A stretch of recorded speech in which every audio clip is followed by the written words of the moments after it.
మధ్యప్రదేశ్లోని ఇందోర్ అనే పట్టణంలో పరిచర్య కోసం మిషనరీగా వెళ్ళాను. 11 సంవత్సరాలు అక్కడ ఉన్నాను. నేను వెళ్ళిన కొద్ది రోజులకే నన్ను ఒక స్థానికంగా ఉన్న టెలివిజన్ ఛానల్ వాళ్ళు పిలిచారు. నేను వెళ్ళాను, కూర్చున్నాను. వాళ్ళు ఇంటర్వ్యూ చేస్తూ, అవునండి మేము కాలుస్తాం, మీరెందుకు పూడుస్తారు అని అడిగారు. అంటే చనిపోతే శవాన్ని, పార్థివ దేహం అంటాం కదా, మేమైతే కాలుస్తాం, మీరెందుకు పూడుస్తారు అని అడిగారు.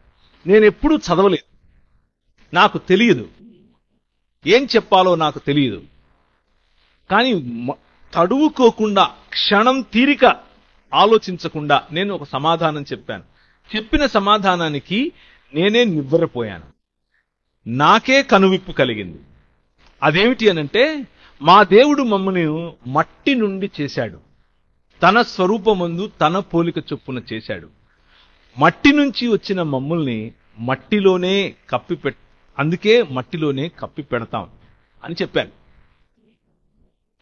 నేను బయటకు వచ్చి ఆలోచించాను, నేను ఎక్కడ చదివాను ఇది, నాకు ఎలా తెలుసు ఇది?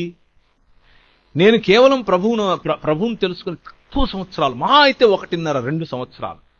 నేను ఎలా చెప్పగలిగాను? Rhema, spirit of the Lord, పరిశుద్ధాత్ముని యొక్క అంక్షన్ అండ్ అనాయింటింగ్,